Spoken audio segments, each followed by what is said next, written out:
Welcome to Montreal Rocks. And today we have the honor of having Tess Roby with us in studio. Now, Tess, you're going to be a busy musician. You've got 3 nights back to back playing with Men I Trust on Monday, Tuesday, and Wednesday. So we want to get to know you a little bit more before people get to see you on stage. The first thing I like to know about someone, it's a little bit their origin story. Like I like to know, like, where did Tess come from to become a musician? So I often find that there's a point in your childhood when maybe you're listening to your parents' CD collection or album collection, or maybe you're at a friend's house and you hear something, this music, maybe it's a band or a song, and it just hits you differently. It hits you in the heart instead of just the ears. Is there a band that did that for you that really kind of rocked your world musically? I can't think of a specific moment in my childhood that was like, bam, I want to be a musician, because I was raised with music. I was just surrounded by music. My dad was a musician and my mom loved music. And I don't know, I grew up, they would have kitchen parties. It's like a maritime Yeah. tradition. And I don't know, yeah, they would just have friends over and they would, the night would end in dancing and there was lots of music in the house. So yeah, I don't think there was a moment, but like I said, my dad was a musician, and I grew up singing with the Canadian Children's Opera Company eight for eight years. years. Yeah, starting when I was 8, actually. So I think that played a huge part in, my musical upbringing and, vocal training and stuff. So.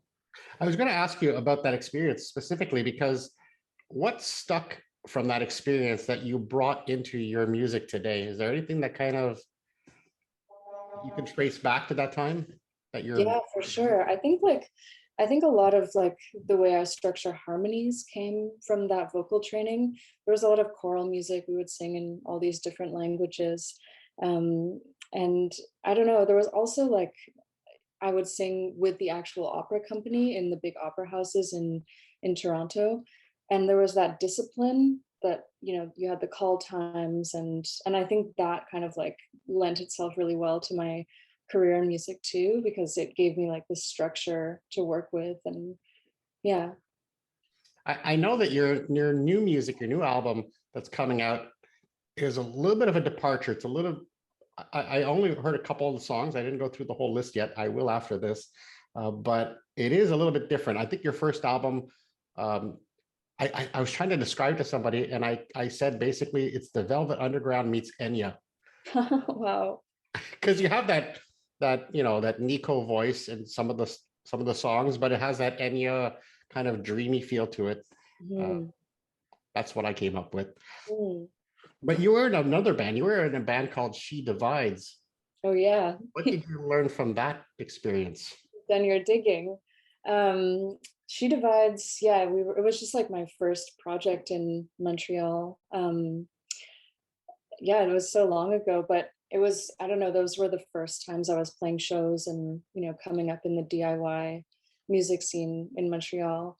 Um, there was never I don't think there was a thought for me at that time of music as a career. It really wasn't focused in that mindset. It was just making songs and having that outlet to, be on stage. And those were my first, shows being on stage as like, the leader, like kind of the heart of the project. And yeah, there was some really nice, those were my first moments on stage. So they were really special. Yeah, and of course you had, and you still do, have a kind of a parallel passion with photography. Now, Mhm. we know that the photography helps you in your music because of the videos, and you've spoken about this before, about the album artwork. And you even, I saw you photograph other artists. So Yeah. obviously you can use that in terms of music, but do you think that your songs are more an auditory or a visual landscape when you're listening to them? Yeah, I mean, I studied photography at Concordia, and that's what brought me to Montreal. And I find myself to be like a very intuitive artist. I'm a very intuitive photographer and musician. I feel like I don't even think about, making pictures so much. I walk and like I don't know, it comes like very natural to me, and the same with music. But I was thinking about it recently, and I was asked a question of, how, about how music and photography relate. And I was thinking, when I'm writing music, there's all of these visual cues that start coming to me based on, specific synth patches I'm using.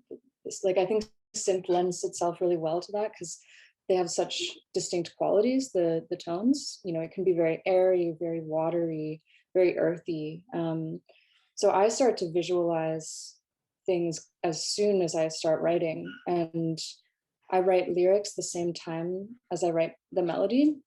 And I'm like, I don't know, it's so hard to tell, because it's all coming from this like really deep, imaginative place. It's almost like I'm just, picking up on whatever's coming around. But I'm always visualizing stuff when I'm writing music. And oftentimes I'm visualizing, the music video or something. The song's not even considered, like, the album's not even done, but I'm already thinking like in terms of that visual world to tie everything together. It's almost like you're writing the soundtrack to your own music videos. Well, actually, with the last single that just came out, Path, I had shot that footage with my partner Hugo in 2019 in Los Angeles, and that was before the song was written. And I just had that footage. I knew I was going to use it for something, but I didn't know what. And so when I was finishing the writing of the album, I had that footage in the studio with me, and that footage ended up inspiring some of the lyrics to the song, which is a way that I hadn't worked before. And I found it like, it was like film scoring, and it was a really cool thing to flip the script. I know that your themes are often water and light when it comes, especially to photography as well. What was your first memory of either of those? Like, what kind of draws you to that? Is it just those nature walks where you take that time to meditate on life and kind of get inspired, or was there something deeper, maybe a memory from about? I grew up, traveling a lot with my parents. My mom's originally from New Brunswick, and my dad was from England, and uh, both places where we would go, to see, my grandparents. It would be right next to the ocean or across the ocean. We would always be by the water. I've never really thought about it too much, but you're definitely right. Water is a huge reoccurring theme in my photography and in the lyrics of my songs. Gotta come Um, from I somewhere. think, there's a deepness, there's an unknown. Um, the way light hits water is, it varies so much, and it has all these like textural elements to it. I don't know, I'm very drawn to like that, you know, it's been studied in art so much, but just this depiction of the sea, and how different artists interpret interpret that. I think it's so, I don't know, it's just beautiful. And I mean, in the music that you create, it's got these soundscapes, these layers. It's like the ripples of the sun on water. It's a reflection of what you're seeing sometimes. Mm, nice. I find it's interesting too that we know you like nature, especially with your photography. And I found it interesting that your name is related to the word harvest.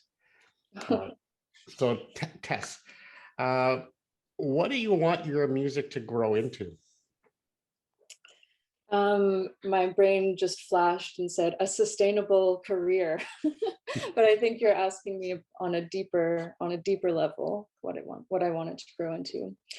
Um, I just want to keep growing as a producer, as a vocalist, and as a synth player.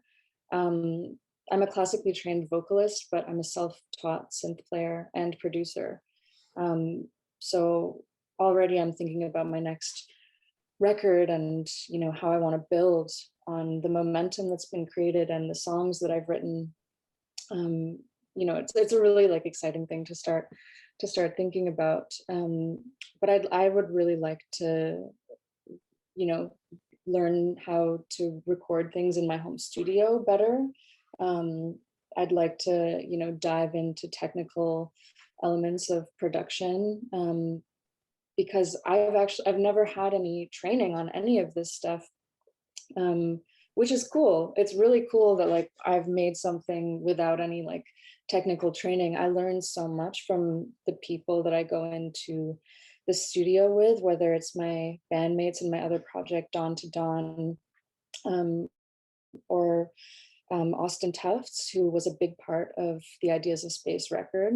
Um, and I find it a bit sad that with, the whole pandemic, I wasn't able to go into the studio with some of my collaborators like Joseph Shabason and Uri. I would have really liked to learn from them in their studios, but they lent so much to the record, and I did end up learning from them. But yeah, there's so much to learn and so little time, but I really would like to hone some of my technical skills so I can like go deeper with my production on the next record. Your first album was Beacon, and before I talk about the new album and all that, I kind of wanted to know, who's your beacon now?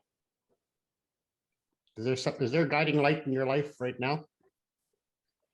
I think the first album, it was written shortly after I lost my dad, who was a huge and still is a huge inspiration and influence in my life. He was a musician and also a photographer. So that record was really about processing grief, and at the same time, I was 21, 22 when I wrote that record. So there's a lot of stuff that's changing and things are moving very fast in one's life at that point, and you're really, starting to form who you will be as a person. Um, and with this record, it's coming out 4 years after Beacon was released. And I think in that time, there's been a ton of growth. It's been a really important time in my life where a lot has changed. And I don't know, it's hard to say if there is a beacon in my life at this moment, but I like to think that, I keep evolving as a person and as a musician. And this idea of growth has really come through in this new record. And I think if we go back to the idea of harvest, I think in those years you were able to kind of harvest through the emotions. You're picking up different inspirations from all over the place, and it helped you create this. And I think to me it's an evolution of your sound into something a little bit more joyful, I would think, even from the first songs I was listening to. And of course, that's possible because you have control. It's now your label. So tell us about the creation of your label and how that helped you make this new album, Ideas of Space. Yeah. So my new label is called Surrounds, two S's at the beginning, two S's at the end. And that kind of stands for surround sounds. And surround sounds is what I always used to put in the little about section. It started on MySpace, I think, many years ago. And then, when I started as a solo artist, I would just put surround sounds. I couldn't think of ways to describe my music other than it being very surrounding and vast. But yeah, I started my record label just as a way to have control over every element. And I don't know, just to learn more about the music industry. I don't know, it's a very crazy thing to do everything from, the songwriting and the production, and then, oh, I'm quick, I'm emailing with my distributor, and being the center point of communication, and then I'm also directing my own music videos, editing my own music videos. It's like, how much can one artist possibly do? Is like I don't know, it's a bit crazy. I don't know if I want to keep doing all of these elements, but I love I don't know, I love that I've started this. No fear. You have no fear of the deep end. Let's put it that way. Yeah, You go right into there. exactly. But it's, yeah, I don't know, it's really nice having this this label as like an outlet for my creativity and my projects. And I don't know, I don't see a lot of women running record labels in Canada. I would really like to give a voice to maybe artists who aren't as recognized within Canadian media and Canadian radio. I think there's great things about Canadian media and Canadian radio, but I think like it lags behind a little bit sometimes. And I don't think there is that support for artists who are maybe like, I don't know, a little bit more underground or a little bit lesser known, or maybe they don't have the tools and like know how to put themselves out there. So I learned a lot in my short time in the music industry, and would just like to help others navigate, which is what is a very hostile industry. It can be. Obviously, there are amazing parts to it as well, but yeah, it's a hard time to be a musician right now. And if I can, play a role in helping somebody in the future to navigate that, I would love to. So that is an initiative that Montreal Rocks cares about. We want to see more women. We have great women writers, great women photographers. More power to them. They round out everything. They give it a nice balance. How does your brother fit into your sound? How is he helping with this creative outlet of yours? He actually, so he was playing a lot on the first record, Beacon, almost every song. And yeah, he was just living in Montreal at the time, and I, I was just making music. There was no outlet for it at the time, and we started making music together, and it was very strange because we're at each other's throats a lot of the time, even though we really love each other. I'm an only child, but I've heard it's the way it is. But there was like this really natural and like symbiotic thing that would happen when we would make music, where it was just like, oh, this feels really right. There's a really nice connection here. And especially because a lot of what I was writing was about my dad. It was a really beautiful moment to keep that in the family. He only plays on one song on this record, but it was, I don't know, I was very happy to like have him play on this one song. But I think a lot of this record was written on my own in the studio. And I think the first record was written with an intention of playing live and having the sound be very similar, and also recording to 16 track tape and working within those constraints. So it was a much more minimal record. And with this record, there were songs that are recorded to tape and elements that are recorded to tape, but I just wanted to like go really deep with the sound and like how far I could push things and how many levels of voice and synthesizer and textural elements I could have. And I wanted to move beyond that constraint of tape. So we're looking at April 22nd, 2022 for the release of Ideas of Space. If you allow me, I was trying to find what's the song I was listening to, almost on repeat. It was so good. It was Ideas of Space. It's the title track. Oh no, Path was the one that I really, really enjoyed. It's got a really good vibe to it. So we're looking forward to hearing that. I was curious, what is going on through your mind? How do you imagine those listening? Let's put it this way. Your songs, it's not something you're going to listen to on a workout playlist. So what activity do you think your listeners are engaging in when hearing your music? So whenever I see an album that's released by a musician, a musician that I like and that I know I really want to listen to that record, there's no way I'm going to be listening to that record on my computer while I work. I'm going to take that record out for a walk with me, or I'm going to listen to it in the car where I know I have time to listen to the whole thing. So I would hope that that's how people want to experience my record, like in like a state where they can really listen. There's so much passive listening these days, and I get it. We live in an extremely fast-paced society, and everyone's always busy and working. But music can offer, what am I trying to say? Like, it can offer an escape from Yeah, that. and I mean, we're talking about ideas of space. Ideas are what you generate when you walk in silence. And I mean, I'm talking about silence, but when you're not, you can have silence and listen to music and just absorb it and be like semi-passive and just let it take you somewhere. I would see a nature walk would be a perfect place to listen to your music and just let it inspire you. It might even make things look better. Like Yeah, visuals, it's just gonna amplify. It's like you're participating in your own movie. So that's something that we can maybe try out with the new record coming out on April 22nd.